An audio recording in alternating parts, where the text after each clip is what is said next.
12월이 시작됐습니다. 12월은 한 해의 마지막 달이어서 한 해를 잘 마무리하고 또 새해를 계획하는 아주 중요한 시기인데 너무 분주하고 바빠서 조용하게 정리하고 돌아보는 시간을 갖지 못하는 경우가 많습니다. 그러나 우리 인생을 크게 봐도 한 해를 마무리하면서 잘 돌아보고 또 새롭게 시작하는 새해를 바라보는 시간이 중요하기 때문에 올해도 12월 27일 월요일부터 31일 금요일까지 한 주간 연말 기도회를 가집니다.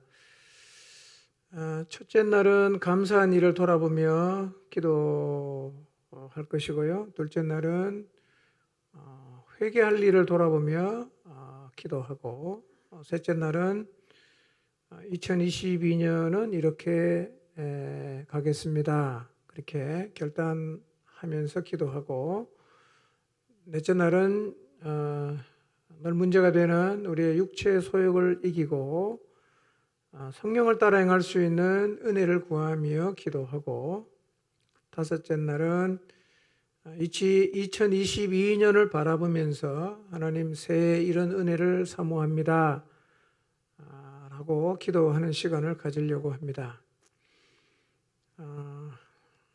이렇게 하나님 앞에서 자신의 모습을 잘 좀 돌아보고 또 달려갈 목표를 확인하는 시간을 가질 수 있도록 마지막 주에 있는 연말 기도회를 기억하시고 일정을 잘 조정하시기를 바랍니다. 조금은 어수선한 시간을 지나면서 제가 말씀을 읽다가 제 마음에 이렇게 담겼던 두 구절 말씀을 좀 먼저 간단하게 좀 나누고 싶은데요. 베드로전서 4장 7절입니다. 읽어보겠습니다. 시작.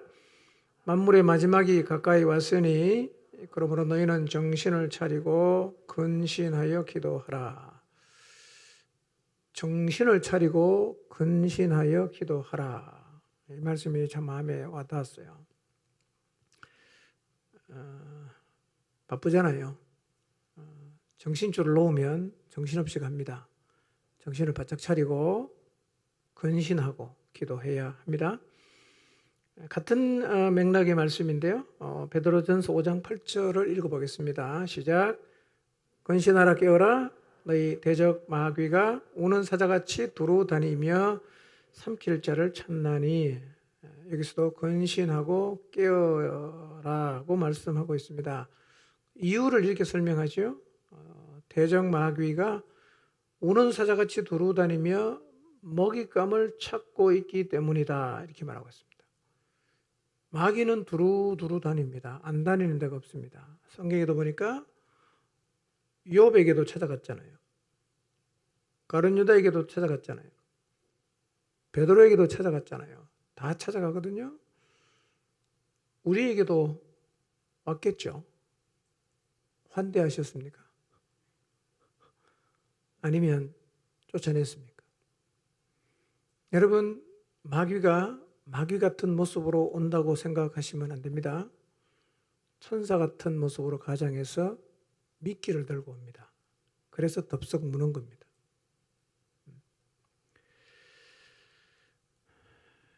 근신하고 깨어있음이 필요합니다. 지난 29일이 성민데이였습니다. 여러분의 기도에 힘입어 성민 형제도 다시 자신의 자리를 찾았습니다. 대화를 해보니까 복음을 여러 번 받아들인 경험이 있는데 자신이 기대하는 삶이 안 사라지니까 내가 안 믿는 게 아닌가를 고뇌하게 됐고, 또 그런 시간이 길어지면서 자신의 믿음을 더 많이 의심하게 되고, 결국은 내가 안 믿는 게 맞구나, 이렇게 안 믿는 쪽의 확신을 가지게 됐어요. 안 믿는다고 확신하면 어떤 일이 벌어질까요? 내가 안 믿기 때문에 이제 하나님 말씀에 순종할 의무가 없다고 생각하겠죠. 나는 기도 안 해도 괜찮아. 난 안 믿으니까. 큐티 안 해도 상관없어. 난 안 믿으니까. 말씀대로 순종 안 해도 괜찮아. 안 믿으니까.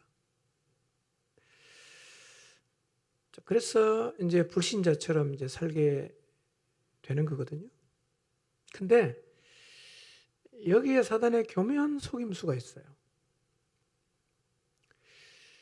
행위는요, 상태의 문제이지 위치를 확인하는 직접적인 잣대는 될 수가 없어요. 물론 행위를 통해서 그 사람의 내면을 어느 정도는 볼 수 있지만 그게 100% 완벽할 수는 없어요. 행위는 상태지요. 예를 들면 예수님 영접하고 나서 너무 주님과 이렇게 깊은 관계 속에 잘 살다가 친구를 만나서 술을 취하도록 먹었어요. 믿는 겁니까? 안 믿는 겁니까? 믿는 거야, 믿는 거야? 여러분, 상태는 왔다 갔다 하는 거예요. 위치는 왔다 갔다 하지 않습니다. 자, 그래서 그러면 복음 앞에 네 마음이 어떤가를 좀 확인을 해보자. 다시 제가 복음을 전해줬어요. 하나님이 세상을 창조하시고 인간을 창조하셨습니다. 인간이 사단에게 속아서 진짜 따라야 될 하나님, 창조주를 버리고 하나님을 떠나갔습니다. 그리고는 사단을 졸졸 따라다니면서 사단의 졸개로 살게 되었는데 그게 죄죠. 그리고 이 죄 때문에 모든 인간은 심판과 영원한 형벌의 자리에 서게 되었습니다. 이것이 모든 인간의 상태입니다. 그런데 하나님이 세상을 이처럼 사랑하셨어요. 자기의 독생자를 보내주셨습니다. 구원자로 오신 예수님은 희생제물이 되셔서 십자가에서 우리의 죄를 대신해서 죽으셨습니다. 우리의 죄가 사해졌습니다. 누구라도 이 사실을 믿음으로 받아들이면 멸망으로 가지 않고 영원한 생명을 얻게 됩니다. 요한복음 3장 16절에 복음 말씀을 전했어요. 이 복음 앞에 네 마음이 어떤가를 물어봤습니다. 이건 뭐 전혀 의심 없이 다 믿어진답니다. 믿는 거야, 믿는 거야? 믿어지면 믿는 거잖아. 그렇죠? 행위가 따르지 않는 것은 영적으로 어리고 미숙해서 그럴 수 있고요. 그 다음에 무장을 제대로 하지 않았기 때문에 그럴 가능성이 있어요. 그래서 예수님 믿는 게 완성이 아니죠. 출발이기 때문에 늘 기도의 자리, 말씀의 자리에 서야 하는 것입니다. 그래서 이 사실을 기억하면서 또 기도와 말씀에 늘 집중하며 살아가기로 했습니다. 공동체 기도 가운데 이렇게 다음 세대들이 주님께로 돌아와서 제자리를 잡아가는 게 얼마나 기쁘고 감사한 일인지 모릅니다. 12월 9일은 의찬데이입니다. 의찬데이. 하나님이 이날에도 역사해 주시도록 금식하고 기도해 주시기 바랍니다. 제일 예수님을 믿기 힘든 구조가 남편은 믿고 싶은데 아내가 안 믿는 구조가 제일 이게 나쁜 구조예요. 자, 이렇게 보니까요. 남편이 안 믿고 아내가 믿으면 혼자라도 계속 나옵니다. 근데 남편은 믿고 아내가 안 믿으면 얼마 안 가면 남편도 안 나와요. 여자가 문제가 많아요. 남자가 시원찮아. 시원찮아요. 여러분 주변을 보세요. 여자가 혼자 믿으면 거의 다 나옵니다. 100%는 아닌데요. 거의 다 나와요. 근데 반대 구조가 되면 남자도 결국은 다 안 나옵니다. 남자들 신앙적으로 좀 각성하시기 바랍니다. 따라갈 것도 있고 안 따라가야 되는 게 있다는 것을 기억하시기 바랍니다. 그래서 특별히 여러분 좀 많이 기도해 주시기를 부탁드립니다. 설교 제목 읽어보겠습니다. 시작.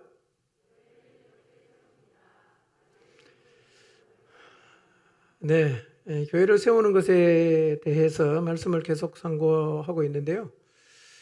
이 말씀이 거울이 되어서 우리의 모습을 보게 되기를 바랍니다. 저도 교회를 어떻게 세우는지에 대한 말씀을 다시 이렇게 이제 상고하면서요. 나는 지금 이 말씀을 이론으로 받고 있는지 아니면 이 말씀에 구체적으로 순종해서 교회를 세우려는 노력을 하고 있는가를 생각해 봤어요. 나는 지금 알고 있는 사람인가, 실제로 교회를 세우기 위해서 노력하고 있는 사람인가를 생각해 봤어요. 근데 어느 틈인가 좀 느슨해진 부분도 있고요. 또 잘 알고 있긴 한데 소홀히 하고 있는 부분도 보여서 철저한 순종의 자리에 서야겠다는 결단을 하게 되었습니다. 동일하게 우리 모두도 말씀 앞에서 지금 내가 지식으로만 쌓아가고 있는가 아니면 삶으로 그 말씀을 순종하고 있는가를 좀 돌아보는 시간을 가지면 좋을 것 같습니다. 교회를 세우려면 하나됨을 힘써 지켜야 되잖아요. 자, 그러면 한번 자신에게 질문해 보십시오. 나는 목장의 하나됨을 힘써 지키고 있는가? 한번 생각해 보세요. 나는 지금 목장의 하나됨을 힘써 지키고 있는가? 하나됨이 깨진 상태로는 아무것도 할 수 없어요. 우리 잘 압니다. 경험해서 아는 바지요. 목장의 하나됨이 깨졌다. 아무것도 못합니다. 예. 자, 그런데 그 하나됨을 다시 만들어 가려고 하니까 너무 힘들고 귀찮아갖고 깨진 상태를 그대로 내버려 두고 가고 있을 수도 있어요. 그리고 하나됨을 만들려고 하면 성품이 바뀌어야 되잖아. 모든 겸손과 온유와 오래 참음과 사랑으로 서로 용납하는 성품이 내게서 나와야 되는데요. 이거는 선천적으로 타고나는 게 아니라 어떤 일의 결과로 오는 거란 말이에요. 이 성품은 성령 충만의 결과로 오는 것들입니다. 그렇다면 내 안에 이게 안 나온다고 하면, 이 성품이 없다고 하면 성령 충만을 구하는 자리로 나가야 되는데, 만약에 내가 그걸 안 하고 있다, 그럼 난 교회를 세우려는 노력을 안 하고 있는 거죠. 에라 모르겠다, 될 대로 되라, 그런 마음은 교회를 세우려는 노력을 안 하고 있는 겁니다. 두 번째로, 교회를 세우려면 역할과 분량이 다름을 인정을 해야 되는데, 나는 과연 모든 사람들이 갖고 있는 역할과 분량이 다르다는 걸 인정하고 있을까? 여러분, 인정하고 계십니까? 그의 역할과 분량도 인정하고 나의 역할과 분량도 인정해서 그는 그답게 잘 살도록 내가 격려하고 응원하고 박수치고, 또 나는 나답게 기쁨으로 잘 살아가고 있는가를 돌아봐야 됩니다.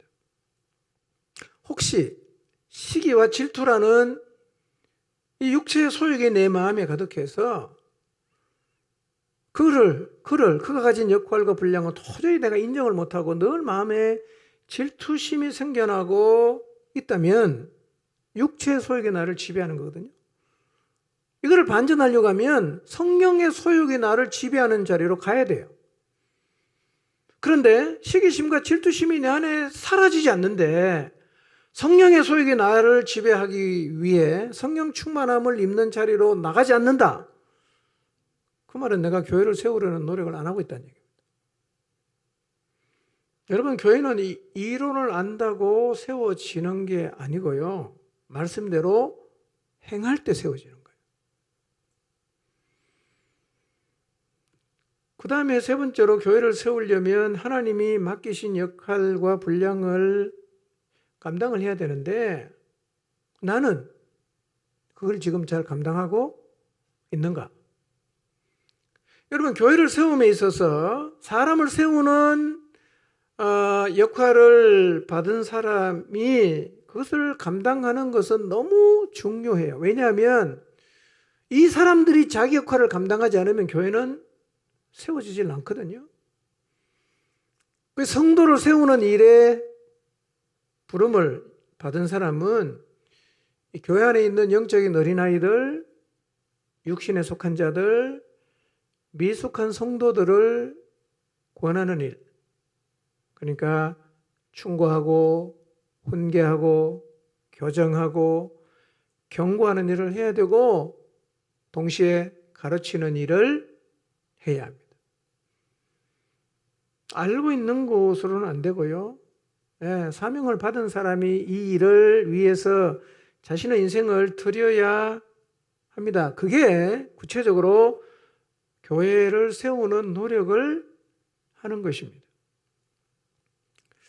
여러분, 권하는 일이나 가르치는 일은 때로는요, 의미 없는 것처럼 보일 수도 있어요. 왜냐하면 별 변화가 없는 듯 보일 수도 있거든요.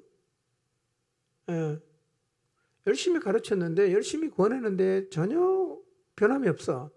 그러면 시간 낭비하는 것 같은 그런 마음이 생길 수도 있는데요. 여러분, 그러나 우리가 권하고 우리가 가르치면 누가 잘하게 합니까? 하나님이 잘하게 합니다. 하나님이. 그러니까 가르치고 구원하면 잘한다는 건 참 신기한 거예요. 하나님이 잘하게 하거든요. 그래서 누가복음의 비유를 보면 씨를 뿌리면 어떻게 그렇게 되는지는 모르지만 집에 가서 밤낮 자고 깨고 하는 중에 뿌려놓은 씨가 싹이 나는 거예요. 그리고 자라는 거예요. 그 싹이 올라온다. 그럼 가서 이제 흙도 이렇게 추스려주고 돌도 주워내지 않습니까? 그럼 이게 뭐냐? 구원하는 일에 해당이 되는 거죠. 근데 돌만 주워낸다고 됩니까? 물도 줘야 되잖아. 물을 주는 건 어디에 해당됩니까? 가르치는 일에 해당이 되죠. 이런 일을 계속하면 반드시 어떤 일이 벌어지냐? 싹이 나요. 이삭도 납니다. 그 다음에 충실한 곡식이 맺혀요. 그래서 교회에서 멈추지 않아야 하는 일이 뭐냐? 사람을 권하는 일과 가르치는 일입니다. 멈추지 않아야 돼요.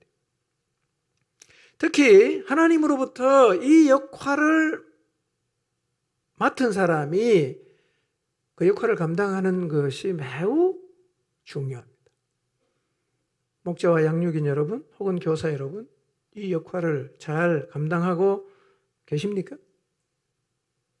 근데 이 일도 해보면 사실은 지속하는 게 쉽진 않아요. 여러분, 돈을 많이 버는 일은 충성할 수 있잖아요. 그렇죠? 일하는 만큼 돈을 많이 주면 죽을 똥 살 똥 하지 않겠어요? 그리고 일한 만큼 어떤 결과가 돌아오면 그 일도 열심을 낼 수가 있어요. 사람을 돕는 일은 어떻습니까?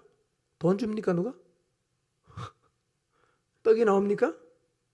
반대로 돈 써야 되잖아. 그러니까 사실은 이 일을 지속적으로 충성스럽게 하는 것은 우리 자신의 노력만으로는 힘들다는 거예요. 맡은 자에게 뭐가 필요하냐? 충성이 필요한데 이 충성이라는 것은 성령의 열매입니다. 그러니까 동일하게 하나님이 맡겨주신 사람을 세우는 일을 충성스럽게 감당하려고 하면 뭐가 필요합니까? 성령 충만이 필요해요. 여러분, 성령 충만하면요 돈이 안 나오지요. 때로는 싫은 소리도 듣지요. 그렇지만 그 일을 꾸준하게 신실하게 할 수가 있어요. 왜냐하면 그 일을 하나님이 얼마나 원하시는지를 알고 또 하나님이 그 일을 얼마나 기뻐하시는지를 알기 때문에 사람들은 안 알아줘도 내가 그 일을 충성할 수 있어요. 그러니까 이 일도 뭐가 필요하냐? 성령 충만함을 입는 게 필요하다는 거예요.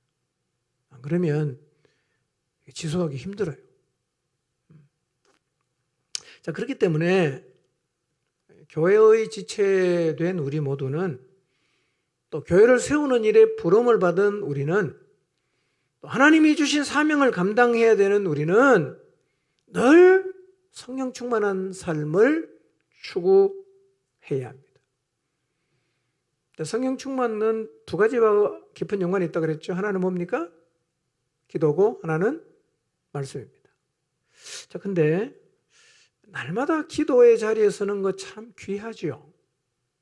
근데 뭐 하루 종일 피곤하게 일하다 보면 기도실에 앉아 있으면 그냥 따뜻한 게 그냥 잠이 싹 오지 않습니까? 예, 뭐 그때는 주무셔도 괜찮아요. 그런데 날마다 기도의 자리에 나오는 건 너무 좋아요. 근데 이제는 좀 한 단계를 좀 더 올라가서 날마다 깊은 기도를 하기를 갈망해야 돼요. 예. 깊은 기도. 예. 염려가 싹 사라지고 두려움이 사라지고 열정이 생기고 예. 하나님을 기쁘시게 드리고 싶은 마음이 그냥 불일듯이 일어나고 기도하다가요. 이게 깊은 기도예요. 날마다 깊은 기도. 예, 굉장한 축복입니다. 이 자리에 서기를 사모해야 합니다. 그 다음에 말씀을 읽는 거 참 소중합니다. 매일 큐티하고 성경 읽는 거 중요한데요. 뭐 이런 날도 있지 않습니까? 성경을 열장을 읽었어요. 근데 눈으로는 읽고 머리에는 다른 생각이 뱅글뱅글 돌아갔고 10장 읽고 났는데 남는 게 하나도 없어. 장소는 때웠는데요. 예, 뭐 그렇게라도 성경을 계속 읽는 건 이제 중요하다고 생각합니다. 그러나 우리가 좀 더 이제 깊은 자리이죠. 말씀이 내 마음을 흔들어 놓는 자리에 들어가야 돼요. 요시야 왕처럼 말씀을 듣다가 옷을 찢는 거죠. 이렇게 깊은 기도 또 말씀이 우리의 마음을 흔들어 놓는 자리에 설 수 있다면 우리가 성령 충만한 삶을 사는 것은 어렵지 않아요. 그 자체가 사실은 성령 충만이죠. 그분이 지배를 하는 거니까. 그래서 이것이 교회를 세우는 기본 바탕이 되는 겁니다.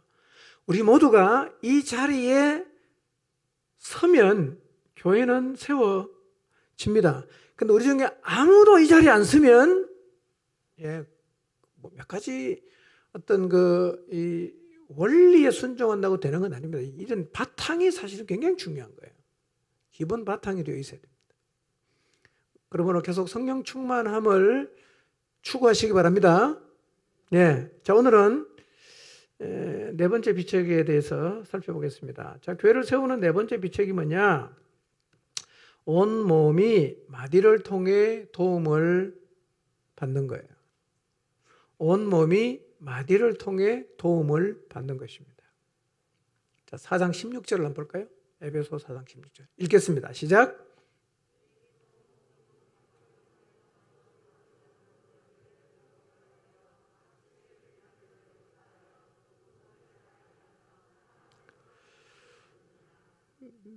자, 온 몸이 어디를 통해 도움을 받아야 된다고 말하고 있습니까? 마디를 통하여 도움을 받으면 어떤 일이 벌어지죠? 여러 일들이 벌어지는데 그 뒤에 가니까 몸이 자란다. 그렇죠? 그 다음에 세워진다. 이렇게 말하고 있어요. 자라고 세워져요. 그러니까 네 번째 비책은 이거예요. 교회가 어떤 방식으로 자랄 수 있는가를 보여주는 거예요. 교회가 자란다. 어떻게 자랐냐? 이렇게 자란다는 거예요. 그래서 이 네 번째 방식인 마디를 통해서 도움을 받음으로 자라는데요. 자, 이 말씀은 두 가지 중요한 조언을 우리에게 주는데 우선 우리의 몸은 마디를 필요로 합니다. 교회는 마디를 필요로 합니다. 두 번째는 우리 교회 온 몸은 마디를 통해 도움을 받아야 자란다는 거예요. 마디가 필요해요. 그리고 마디를 통해 도움을 받음으로 자란단 말이에요. 자, 이 말은 뭐냐면 어떤 말이냐면 우리 몸 안에 교회 안에는 영적인 도움이 필요한 어린아이들이 있어요. 근데 이 영적인 어린아이들은 누구에게 도움을 받아야 되냐? 마디에게 도움을 받아서 자라야 된다는 거예요. 교회를 향한 하나님의 계획이 뭐냐? 교회를 통해 모든 사람이 자라는 거예요. 교회를 통해 모든 사람이 세워지는 거예요. 이게 교회를 세운 하나님의 계획인데요. 자, 4장 11절을 한번 보겠습니다. 4장 11절. 오늘 안 나온 분이 많으니까 여러분이 좀 더 크게 읽어야 됩니다. 시작.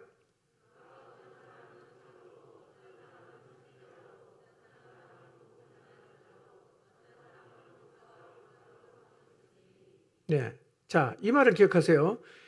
하나님의 계획은 교회를 통해서 모든 사람이 자라는 거예요. 막연하게 그냥 교회를 통해서 자라라고 말하지 않고 11절에 있는 말씀이 뭐냐면 이 교회 안에 있는 미숙한 이들을 도울 수 있는 사람을 하나님은 교회 안에 준비를 해두셨다는 거예요. 11절에 나오는 사람이 그 사람이고 16절에서 말씀하고 있는 마디가 바로 그 일에 준비된 사람들이에요. 이거예요.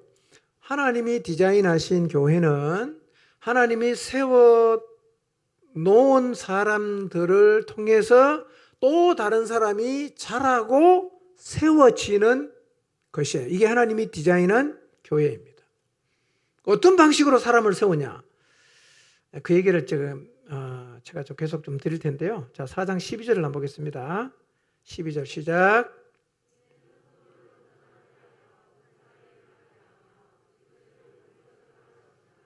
자, 이 말씀을 11절하고 연결해서 읽어보면 하나님이 교회 안에 사람을 세웠죠? 근데 12절 보세요. 왜 세웠냐? 12절. 이는 성도를 온전하게 하려고. 온전하게 한다는 말은 준비시킨다는 말로도 번역할 수 있는데요. 그래 표준세 번역은 준비시킨다고 번역했어요. 그러니까 왜 하나님이 교회 안에 사람을 세웠냐? 성도를 준비시키라고. 성도를 준비시키라고. 이게 하나님이 디자인한 교회의 모습이란 말이에요. 그러니까 아예 하나님은 교회 안에서 다른 성도를 준비시킬 수 있는 사람을 세워놨어요. 그 사람을 통해서 교회 안에는 모든 사람이 자랄 수 있는 구조를 만들어 놓으셨어요. 자, 성도가 12절을 비춰주시고요. 성도가 준비될 때, 온전하게 될 때 자연스럽게 어떤 일이 일어납니까? 봉사일을 하게 되는 일이 일어나는 거예요. 그러니까 성도가 준비가 될 때, 세워질 때, 자라날 때 나타나는 현상이 뭐냐면 봉사의 일을 하는 자리에 서는 거예요. 그러니까 교회가 세워지려고 하면요, 성도를 준비시키는 일이 계속되고 이렇게 준비된 사람이 다시 어디에 섭니까? 봉사일을 하는 자리에 서는 일이 선순환이 계속 일어나야 됩니다. 준비시키는 일이 계속 일어나고 준비된 사람이 봉사일을 하는 자리에 서는 일이 계속해서 일어나야 돼요. 자, 상식적으로요. 준비된 사람이 많을수록 어떤 사람이 많아지겠어요? 봉사일을 하는 사람이 많아지겠죠? 그러니까 교회가 세워지는 것과 교회가 세워진 것하고 봉사일에 참여하는 사람의 비율은 정비례할까요? 반비례할까요? 정비례하겠죠? 말이 어렵습니까? 정비례, 반비례가 잘 이해가 안 되세요? 그러니까 교회가 많이 세워질수록 뭐가 많아집니까? 봉사일을 하는 사람이 많아지는 거예요. 그러니까 교회 안에서 봉사일을 하는 사람이 많다는 것은 세워진 사람이 많다는 의미고, 봉사일을 하는 사람이 적다는 것은 세워진 사람이 적다는 의미입니다. 준비된 사람이 적다는 의미예요. 여러분, 교회를 다니긴 하는데 봉사에 참여하지 않는 사람을 보신 적이 있죠? 교회는 나오는데 봉사하는 자리는 절대로 안 나옵니다. 유심히 지켜봤는데 절대로 안 나와요. 자, 그럼 이 사람이 준비된 사람일까요? 준비가 덜 된 사람일까요? 이 사람이 성숙한 사람일까요? 미성숙한 사람일까요? 12절에 정확히 이렇게 말해서 사람을 준비시켜서 뭐하게 한다? 봉사일을 하게 함으로 그 다음에 그리스도의 몸을 세운다 이렇게 말하고 있어요. 준비되었으면 봉사일을 하게 되고 그 결과로 교회가 세워지는 거예요. 준비된 성도는 자연스럽게 공동체를 세워가기 위한 봉사일에 참여하게 되어 있습니다. 그게 가르치는 일이든 청소하는 일이든 누군가를 위로하는 일이든 이웃을 섬기는 일이든 그 일이 무엇이든지 간에 준비된 사람은 봉사의 일을 하는 자리에 섭니다. 그러니까 신앙생활하면서 봉사일에 참여하는지 여부와 그가 준비된 자인지의 여부는 깊은 연관성이 있어요. 매주 금요일 날 본당 청소를 합니다. 다 담당이 있죠? 주로 남자들이 하는데요. 스스로 생각해봐서 나는 그게 있는지도 몰랐다. 그런 분 계십니까? 1년에 12번은 청소를 해야 되고 남자들은. 그런 게 있는지도 몰랐다. 한 번도 안 나온 사람. 그 다음에 매주 목장별로 청소 담당 구역이 있죠? 그런 거 있나? 한 번도 안 했어 나는. 성탄 트리 만들 때 여러분 나와 보셨어요? 봄가을 농어촌 봉사 갈 때 여러분 참여하시나요? 김장할 때 여러분 공동체가 봉사의 일을 할 때 준비된 성도는 다 옵니다. 봉사를 같이 해요. 이 사람이 준비된 사람이고 이런 사람을 통해서 교회가 세워지는 거예요. 여러분 성도가 봉사의 일을 하지 않으면 교회는 세워지지 않습니다. 여러분 교회를 세워가기 위해서 우리가 해야 할 일이 얼마나 많은가를 생각해 보세요. 이 청소 누가 해줍니까? 저절로 됩니까? 그래서 여러분 전혀 영적으로 느껴지지 않는 일부터 시작해서 아주 영적으로 보이는 일까지 공동체가 해야 하는 일, 봉사의 일은 너무너무 많아요. 이거 해야 돼요. 누가 합니까? 준비된 사람은 자연스럽게 일에 참여하게 돼 있어요. 내 몸이니까. 내 일이라고 생각해요. 그건 저 내 일이 아니다. 나 안 해도 괜찮다. 이렇게 생각한다는 얘기는 공동체의 구성원으로서의 정체감이 없다는 얘기고 다르게 표현하면 영적으로 아직 자라지 않은 상태라고 말할 수가 있습니다. 여러분 꼭 기억하십시오. 기도하고 큐티하고 찬양하는 일만으로 교회가 안 세워집니다. 할 일이 많아요. 우리 일입니다. 그렇게 할 때 교회가 세워진다고 성경이 분명히 말씀하고 있습니다. 여러분 교회를 세우려면 큐티만 해서는 안 되고요. 양육만 해서 되는 게 아닙니다. 할 일이 많아요. 주방에 국수 삶으려면 누가 봉사를 해야 되지 않겠어요? 예. 아기복이 누군가 해야 되지 않겠어요? 주차 안내 누가 해야 되지 않겠어요? 여러분 이렇게 조용하게 예배를 드리기 위해서 누군가는 지금 애를 보고 있어요. 예. 주차하는데 문제가 없도록 하기 위해서 누군가가 주차 정리를 하고 있잖아요. 안내도 하고 있고요. 근데 이런 요청을 하는 사람, 난 그거 빼달라고. 나가게 보게 하기 싫다고. 나 이거 안 하겠다고. 빼주긴 하는데요. 그거 바른 자세가 아닙니다. 누가 합니까, 그러면? 내 일인데. 여러분, 가정도 생각해 보세요. 할 일 얼마나 많아요. 누군가 청소해야 되고, 할 일이 굉장히 많아요. 아무것도 안 하면, 그 누가 합니까? 엉망되지 않겠어요?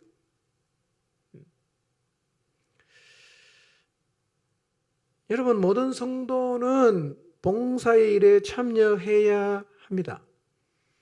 근데 이 포정팀 공동체 안에서 우리가 반드시 감당해야 하는 일임에도 불구하고 저건 내 일이 아니고 나는 안 가도 괜찮다라고 생각하고 전혀 함께하지 않는다면 여러분의 상태는 영적으로 준비가 덜 된 상태라고 봐야 됩니다. 여러분의 성숙하고 공동체 안에 한 몸을 이루고 있다면 그렇게 할 수 없거든요. 성도를 온전하게 해서 봉사일을 하게 하며 그 다음에 그리스도의 몸을 세워가는 거예요. 저는 이번 교회에 대한 말씀을 묵상하면서요, 하나님 아버지의 마음을 한 가지 보게 됐어요. 그게 뭐냐면 하나님 마음은요, 하나님은 정말 교회가 자라기를 원하신다는 거. 하나님은 이 땅에 세워진 교회가 정말 세워지기를 원한다는 그 하나님 아버지의 마음이 성경에 다 이렇게 녹아져 있어요. 정말 건물이 세워지듯이 이 땅에 그분의 몸인 교회들이 세워지고 자라가기를 원하신다는 하나님 아버지의 마음을 보게 됐습니다. 하나님은요, 교회가 자라기를 원하세요. 좀 구체적으로 말씀드리면 하나님은 교회 안에 속해 있는 모든 성도가 자라기를 원하십니다. 안 자란 상태로 그냥 머물러 있는 것은 그 자체로 하나님 마음을 아주 아프게 하는 거예요. 여러분, 부모의 마음을 가장 아프게 하는 게 뭡니까? 자녀가 안 자라는 거예요. 이것만큼 가슴 아픈 일이 없어요. 하나님은 여러분 모두가 자라기를 원하십니다. 하나님은 이 땅에 있는 모든 교회가 자라서 견고하게 세워지기를 원하세요. 이게 교회를 바라보시는 하나님의 마음이에요. 지금도 하나님은 우리 교회를 이렇게 바라보고 있지 않겠어요? 여러분 다 이렇게 하나님 보십니다. 누굴 제일 안타까워하냐? 쟤는 20년을 교회 다녔는데 어떻게 아직도 저렇게 영적인 어린아이인가? 너무 가슴 아파하십니다. 여러분, 하나님이 영원전에 교회를 예정하셨어요. 왜 교회가 안 자라냐? 하나님은 영원전에 교회를 예정하셨어요. 그리고 구원의 역사를 완성하신 예수님을 교회의 머리로 삼으시고 영적 어둠이 아주 짙게 깔려있는 이 땅에 그분의 몸인 교회를 세우셨습니다.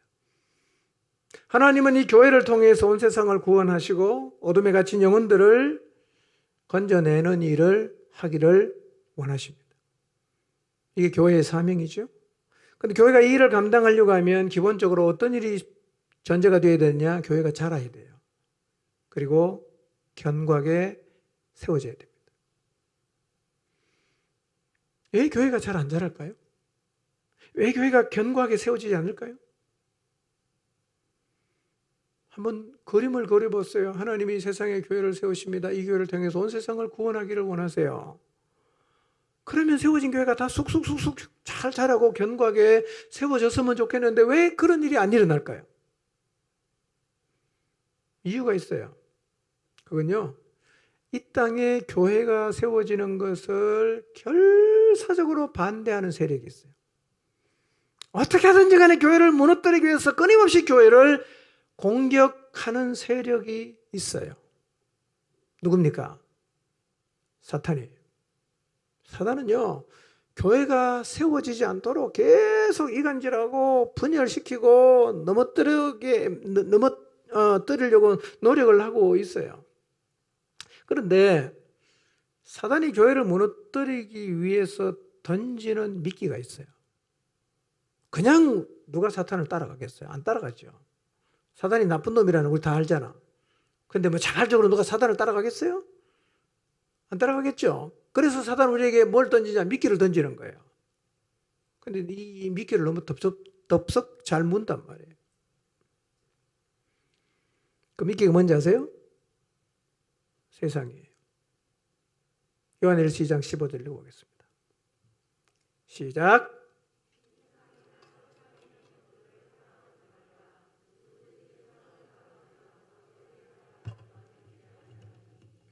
네.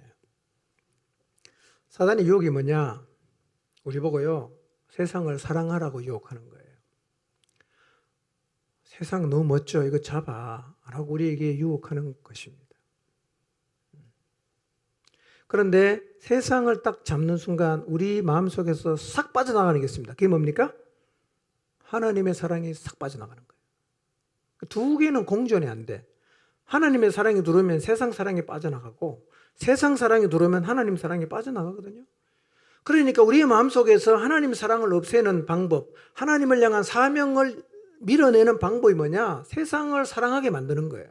그 던지는 게 뭐냐? 미끼입니다. 즐기면서 살아. 좋은 거 가지고 누리면서 살아. 그리고 뭔가 니도 인생을 살면서 좀 뭔가 자랑거리를 좀 남겨야 되지 않겠냐? 이생의 자랑을 추구하라고 우리에게 유혹하는 거죠. 우리가 어느 틈에 세상을 사랑해서 육신의 정욕을 추구하게 된다면, 안목의 정욕을 추구하게 된다면 우리의 마음속에서 사랑이, 하나님을 향한 사랑이 사라지는 거죠. 자, 하나님의 사랑이 빠져나가면 어떻게 되냐? 교회를 세우는 이런 우리의 인생의 관심사가 안 되는 거예요. 무엇이 관심사입니까? 이미 세상이 관심사가 된 거죠.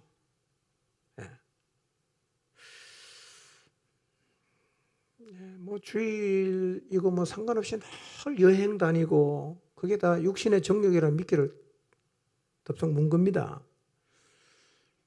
돈 모아서 하나님의 나라가 아니라 명품 백 사고 뭐 하여튼 그거 살려고 계속해서 돈 모으는 거. 그 안목의 정욕을 덥석 문 거예요. 사람에게 뭔가 있어 보이기 위해서 자기 인생을 쏟고 돈 모아갖고 뭐 별장 짓고 뭐 하는 거 다 이게 인생의 자랑이라는 미끼를 다 문 거예요. 그것 추구하는 한에는 우리의 마음속에 하나님의 사랑이 없고 그리고 교회가 관심사가 안 돼요.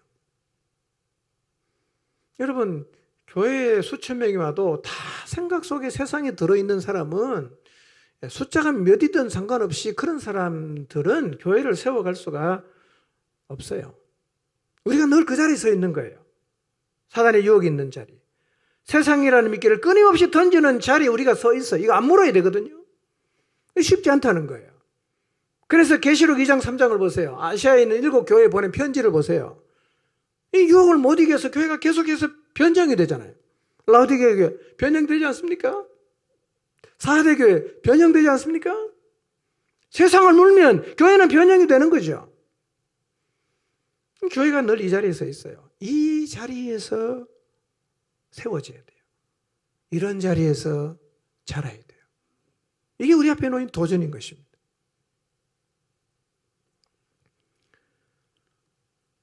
세워짐이 전제가 안 되면 사명을 위한 자리에는 못 서는 겁니다. 일단 세워져야 되지 않겠어요? 그래야 뭘 할 수 있지 않겠어요? 근데 사단은 뭘 노리냐? 교회가 세워지지 못하게 만드는 거예요. 못하게. 그래서 우리 모두에게 계속해서 미끼 던지는 거예요. 그게 뭐냐? 세상이라는 미끼입니다. 세상이라는 미끼. 교회는 이 유혹을 이겨야 되고요. 이런 세상에서 요동하지 않고 교회를 세워가야 되는데요.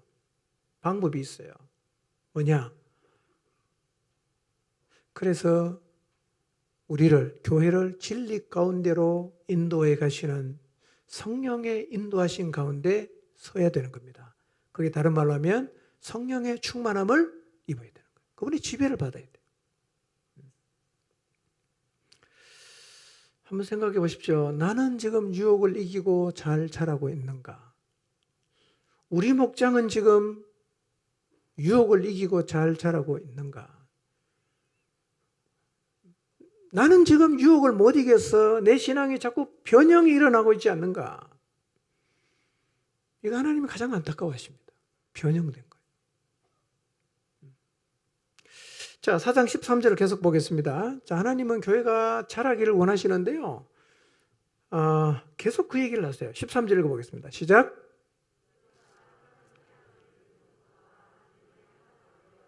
온전한 사람을 이루어 그리스도의 장성한 분량이 충만한 데까지 이르리니 그랬어요. 여기서도 뭘 얘기하고 있습니까? 그리스도의 장성의 분량이 충만한 데까지 자라라고 얘기합니다. 자라라. 어디까지? 그리스도의 장성의 분량이 충만한 데까지 자라라. 이게 하나님 마음이에요. 하나님은 여러분 각 사람을 바라보면서요, 이렇게 자라기를 원하십니다. 자라기를 원하세요. 여러분이 교회에 소속이 됐다면, 속했다면, 예수님 믿고 이 공동체 안에 지체로 속했다면 반드시 자라야 됩니다. 자라야 돼요. 14절을 보겠습니다. 왜 자라야 되냐? 읽겠습니다. 시작.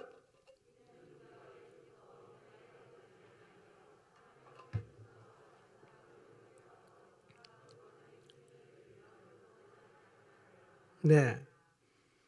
13절, 14절을 연결해서 읽으면 그리스도의 장성한 분량이 충만한 데까지 자라야 되는데, 이유가 이는 어린아이가 되지 아니하기 위해서입니다.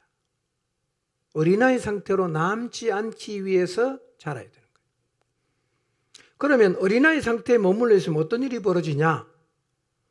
14절에 설명하고 있죠. 사람의 속임수와 간사한 유혹에 잘 빠지고, 그 다음에 온갖 교훈의 풍조에 밀려 요동한다. 계속 흔들흔들거리는 거예요. 흔들흔들거리는 거예요. 여러분, 사단에게 속고 세상의 유혹에 빠지고 교훈의 풍조에 밀리고 세상의 철학에 영향을 받고 이러면 계속해서 요동을 한단 말이에요. 여러분, 계속 움직이는 벽돌을 가지고 한번 건물을 지어보세요. 지어지는가? 안 지어집니다. 그러니까 영적인 어린아이 상태에 있는 사람에게는 이런 일이 계속해서 일어나요. 잘 속아요. 수르수에 잘 빠져요. 거짓 유혹에 잘 넘어갑니다. 교훈의 풍조에 계속 밀리고 요동합니다. 세상 철학 영향을 계속 받는 거예요.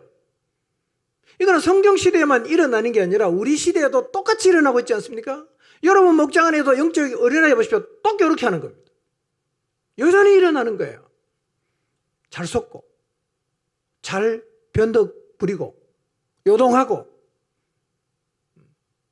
뭐 TV 뉴스 하나 보면 그냥 뭐 하나님 말씀 온데 갔다 없고 막 호들갑을 떨고. 여러분, 하나님 말씀이 진리라는 사실을 믿으시죠? 아멘입니까? 말씀이 진리죠. 세상 철학이 진리가 아닙니다, 여러분. TV에서 말하는 게 진리가 아니에요. 성경이 진리입니다.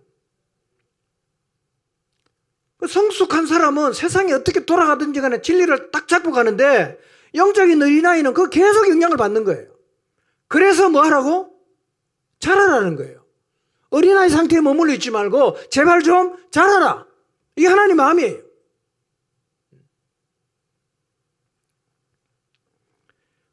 어떻게 하면 이 문제 해결할 수 있어요? 어떻게 하면 잘할 수 있죠? 앞에서 이미 얘기했잖아요. 사람을 준비시키는 역할을 맡은 사람이 그 역할을 잘 감당해서 공동체 안에 있는 영적인 어린아이들을 잘 준비시키면 어떻게 돼요? 잘하겠죠. 어린아이 상태를 벗어나게 되겠죠. 여러분, 하나님의 바람은 이거예요. 때가 오래되는 만큼 우리가 성숙하기를 원하시는 겁니다. 자, 히브리서 5장 12절을 보겠습니다. 5장 12절 읽겠습니다. 시작. 너희가 마땅히 선생이 되었을 터인데 너희가 다시 하나님의 말씀의 초보에 대하여 누구에게서 가르침을 받아야 할 처지이니 단단한 음식은 못 먹고 젖이나 먹어야 할 자가 되었도다. 자, 때가 오래면 마땅히 먹어야 된다고요? 선생이 돼야 되잖아. 때가 오래면. 근데 히브리서 기자가 말하는 겁니다. 때가 오래됐는데 너희는 아직도 말씀의 초보의 자리에 머물러 있어서 아직도 누군가로부터 가르침을 받아야 할 자리에 있구나. 때가 오래되면 성숙해야 되고, 때가 오래되면 누구를 돕는 자리에 서야 되는데 아직도 누구의 도움을 받아야 하는 초보의 자리에 계속 머물러 있는 사람이 있기 때문에 이 말씀을 하는 겁니다. 여러분, 하나님의 바람이 뭐냐? 하나님의 바람은 이거예요. 같이 한번 읽어보겠습니다. 시작. 네. 그게 에베소 4장 14절입니다. 이는 우리가 이제부터 어린아이가 되지 아니하여. 이게 하나님의 바람입니다. 어린아이 상태에 계속 머물러 있지 않는 것이 하나님의 바람이에요. 여러분, 영적인 어린아이 상태에서 벗어나시기를 바랍니다. 예. 10년 지나고 20년 지나도 여전히 어린아이 상태에 머물러 있다면 이게 제일 하나님의 가슴을 아프게 하는 겁니다. 자, 4장 15절 봅니다. 계속 자라라. 어린아이 상태를 벗어나라 이렇게 얘기하고 있죠. 15절은 이렇게 말합니다. 읽습니다. 시작.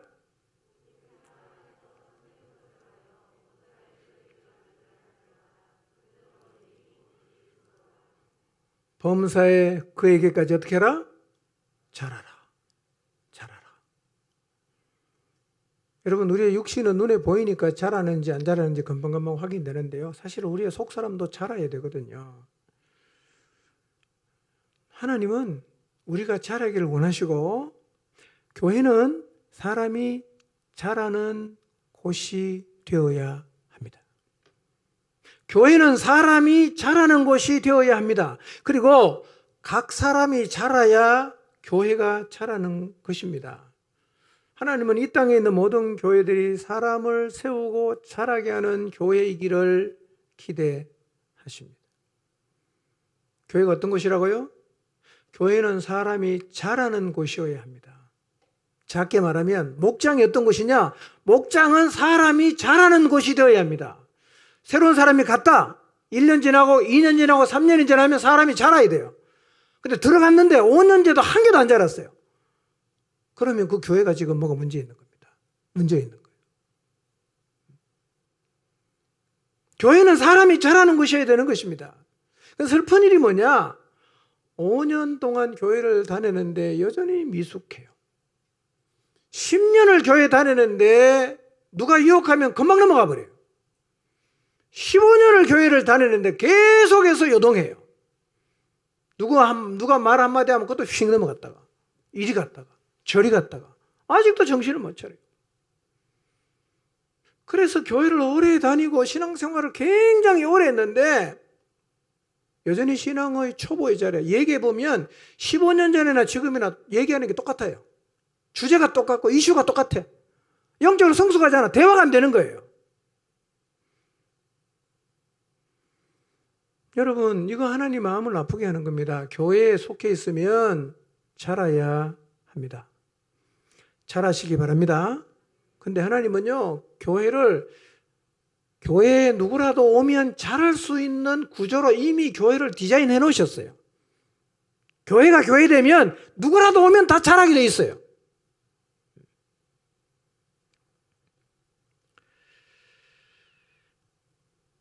어떻게 무엇이 필요한가?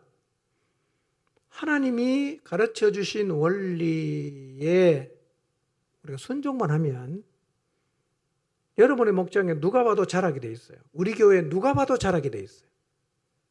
그게 원래 교회예요.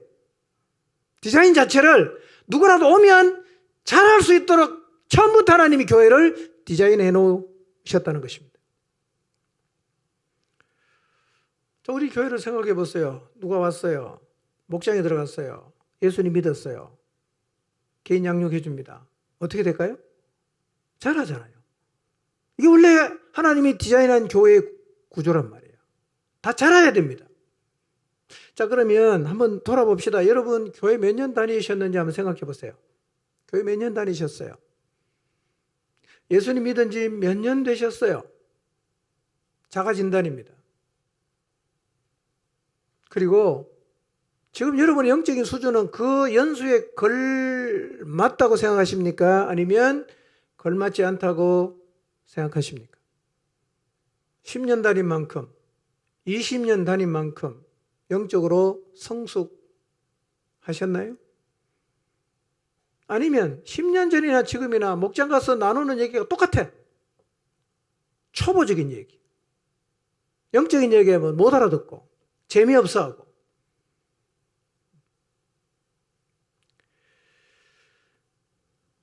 여러분, 만약에 그렇다면 이제부터라도 잘하게 되시기를 바랍니다.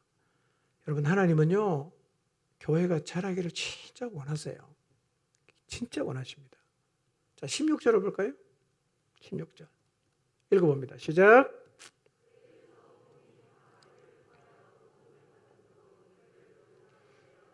각지체 분량대로 역사하여 그 몸을 자라게 하며 사랑 안에서 스스로 세우느니라. 똑같은 얘기죠. 자라게 하며 사랑 안에서 스스로 세우느니라. 그러니까 교회를 향한 하나님의 기대가 뭐냐? 11절과 12절을 보세요. 교회를 세우기 위해서 하나님이 11절에 누굴 세웁니까? 사람 세우잖아. 그 사람을 통해서 뭐 하십니까? 사람을 준비시켜서 봉사일도 하게 하고 그리스도의 몸도 세운다. 그랬죠? 13절에 뭐라고 말씀하십니까? 하나님은 우리 모두가 그리스도의 장성한 분량이 충만한 데까지 자라기를 원해요. 14절에 왜 자라야 되냐? 어린아이가 되면 미숙해서 속고 요동하고 흔들리고 하기 때문에 자라야 된다. 15절에는 범사에 그에게까지 자라라. 16절 마디를 통해 도움을 입어서 자라야 되고 세워져야 된다. 계속 무슨 얘기합니까? 자라라는 얘기예요. 세워져야 된다고 말씀하고 있습니다. 이게 하나님의 마음이에요. 하나님은 우리 모두가 자라기를 원하십니다. 하나님은 이 땅의 모든 교회가 자라기를 원하십니다. 어떻게 자라냐? 구조적으로 자랄 수 있도록 교회를 만들어 놓으셨어요. 구조적으로. 그게 하나님의 디자인이에요.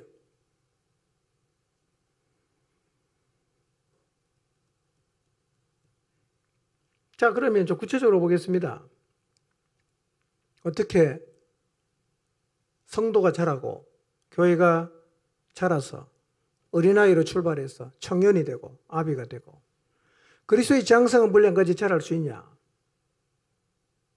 이렇게 사람이 교회가 자라는 데 직접적인 연관이 있는 네 번째 비책이 뭐냐? 온 몸이 마디를 통하여 도움을 받아야 한다는 거예요. 아주 중요한 얘기입니다. 핵심되는 이 얘기예요.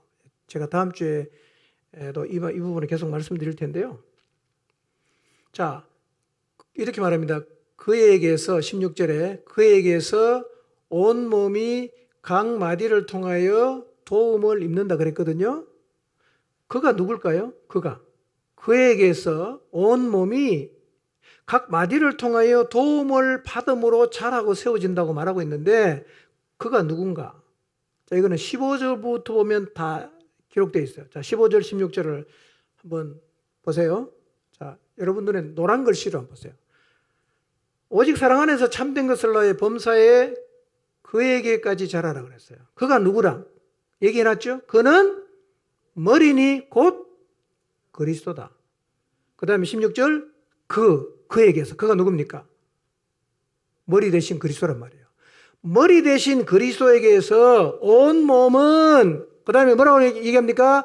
각 마디를 통하여 도움을 받음으로 자라고 세워진다. 그렇게 말했죠? 자, 여러분 눈을 확인해 보세요. 머리 대신 그에게 그리스도에게서 온 몸은 어떻게 자랍니까? 각 마디를 통하여 도움을 받음으로 연결되고 결합되고 지체가 분량대로 역사하고 그 몸이 자라고 세워진다. 이렇게 얘기했어요. 아주 중요한 말씀이었죠. 자, 온 몸은 어떻게 자랍니까? 16절에 어떻게 자란다고? 각 마디를 통하여 뭘 받음으로?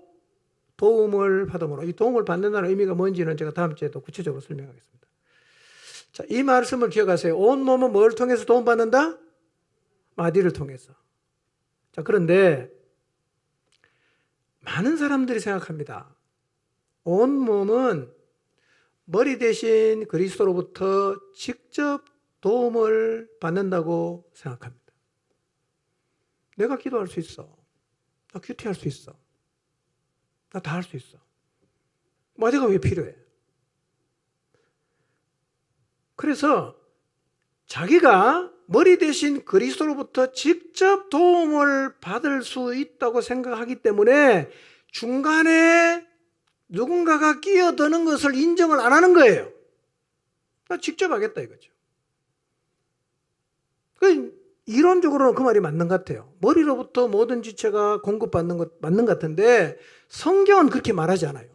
온 몸은 각 마디를 통해서 그리스도로부터 오는 도움을 받을 수 있다고 말씀하지 않습니까? 여러분 이 말씀 이해가 되십니까? 왜 온몸이 그리스도로부터 직접 도움을 안 받고 중간에 마디를 끼워 넣어갖고 마디를 통해서 도움을 받는다고 얘기합니까? 그러면 우리는 그리스도로부터 직접 도움을 받을 수가 없습니까? 여러분 전혀 없다고는 할 수 없어요. 우리가 기도할 수 있고요. 또 말씀을 통해서 주님이 주시는 말씀을 깨달을 수 있고 머리로부터 공급받을 수 있는 영역이 많이 있어요. 그런데 이 말을 생각했어요. 심는 이와 물 주는 이가 필요합니까? 필요 없습니까? 필요하죠. 직통만 하는 게 아니라 심는 이도 필요하고 물 주는 이도 필요합니다. 심고 물을 줄 때 누가 자라게 합니까? 하나님이 자라게 하죠. 그러니까 이미 그 앞에서 교회가 이런 방식으로 세워진다는 걸 얘기했어요. 그게 뭐냐? 각 사람을 준비시키기 위해서 세운 사람이 있다고 했잖아요. 그렇죠? 누구였어요? 사도, 선지자, 복음 전하는 자, 목사와 교사, 그 다음에 마디. 왜 세웠다고요? 각 사람을 구원하고 가르쳐서 준비시키는 일을 하라고 이미 구조적으로 그런 사람을 하나님이 교회 안에 세워 놓으셨어요. 그게 무슨 얘기냐? 하나님이 사람을 세우는 방식이 그러하다는 겁니다. 어떻게 세운다고요? 마디를 통해 도움을 줘갖고 세우는 게 하나님이 사람을 세우는 방식입니다. 아멘입니까? 이해가 되세요? 여러분 그렇기 때문에요. 이 교회 안에 속해서 신앙생활을 하면서 너나 나나 우리나 다 똑같다. 뭐 하나님하고 직접 교제하면 되지. 뭐 굳이 내가 목자의 도움 받을 필요가 있냐? 나 그런 필요를 못 느낀다. 그러면 안 된다는 거예요. 여러분 우리 모두가 하나님 앞에서 똑같은 거 되게 많아요. 그러나 영적인 분량과 역할이 다 똑같습니까? 다르잖아요. 성숙도가 다 똑같습니까? 달라요. 그래서 요한 1서에 보면 어린이, 청년, 아비 이렇게 계속 표현한단 말이에요. 그 수준, 영적인 성숙의 차이가 있어요. 근데 하나님의 방식이 뭐냐? 성숙한 사람을 통해서 미숙한 영적 어린아이들을 준비시키는 것. 이게 하나님의 방법이에요. 그리고 그 방법이 작동될 수 있도록 교회를 아예 처음부터 그렇게 디자인을 하셨습니다. 그러니 우리가 잘하려고 하면 어떻게 해야 돼요? 하나님의 방법을 인정하고 받아들여야 됩니다. 나 그거 인정 못해. 이게 무슨 얘기가 되겠어요? 하나님의 방법을 내가 인정할 수 없다는 얘기죠. 그 말이 됩니까 그게? 말이 안 되죠. 여러분 그렇기 때문에 하나님이 교회를 세우는 방식을 부정하거나 무시하시면 안 됩니다. 절대로 이런 자세 가지면 안 돼요. 나는 누구의 도움도 안 받겠다. 나는 스스로 알아서 하겠다. 내 혼자 기도하고 내 혼자 큐티하고 내 혼자 다 알아서 하겠다. 내 안에 주님이 계시니까 나는 주님으로부터 모든 것을 직접 받겠다. 이거 틀린 자세입니다. 바르지 않아요. 이런 자세를 가지면 신앙 안 자랍니다. 이런 사람은 10년 전이나 지금이나 얘기해보면 똑같은 얘기합니다. 똑같은 얘기입니다. 하나도 안 변합니다. 여러분 성경에 사람이 세워지는 원리를 오늘 우리가 읽었던 본문 말씀에서 반복해서 얘기하거든요. 준비된 사람 세워놓고 그 사람이 사람을 영적인 어린아이나 미숙한 사람을 온전할 수 있도록 잘 준비시켜서 봉사일을 하게 함으로 교회를 세운다. 그랬죠? 그 다음 16절에도 그에게서 온몸은 그냥 자랍니까? 각 마디를 통해서 도움을 입음으로 자라는 거예요. 이게 하나님의 방법입니다.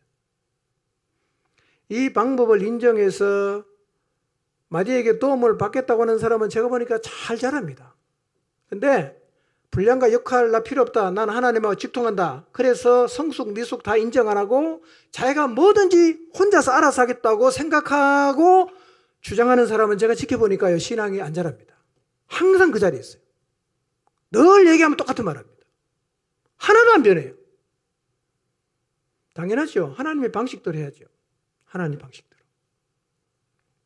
여러분 집에 돌아가서 오늘 본문 다시 잘 읽어보세요. 잘 읽어보세요. 하나님 뭘 원하는가? 어떻게 사람이 세워지는가? 교회가 어떻게 자랄 수 있는가? 너무 정확하게 적어놨어요. 마음의 자세를 바꿔야 됩니다. 하나님은 교회가 자라기를 원하시고 교회가 자랄 수 있는 구조를 이미 만들어 두셨어요. 그런데 목자와 마디들이 자기 자신의 역할을 잘 감당하는 것을 전제를 해도 그리스도로부터 온몸이 도움을 받는 방식인 내 위에 있는 마디에게 도움을 받겠다는 자세가 매우 필요하고 중요합니다. 이 자세를 갖게 되시기를 바랍니다. 나는 내 위에 하나님이 세운 마디를 통해서 공급을 받겠다. 이 마음을 가져야 됩니다. 이게 하나님 방법이에요. 그래야 내가 잘할 수 있는 거예요. 그러면 세월이 많이 갔는데도 여전히 어린아이 상태에 머무는 일은 절대로 일어나지 않습니다. 자라요. 마침내는 누군가를 도와주는 자리에 서게 됩니다. 이 하나님의 방식을 받아들이십시오. 그리고 잘 자라가십시오. 봉사일을 하는 자리에 서십시오. 그리고 그리스도의 몸된 교회를 세워가는 자리에 여러분 모두가 우리 모두가 서게 되기를 주님의 이름으로 축원합니다. 기도하겠습니다.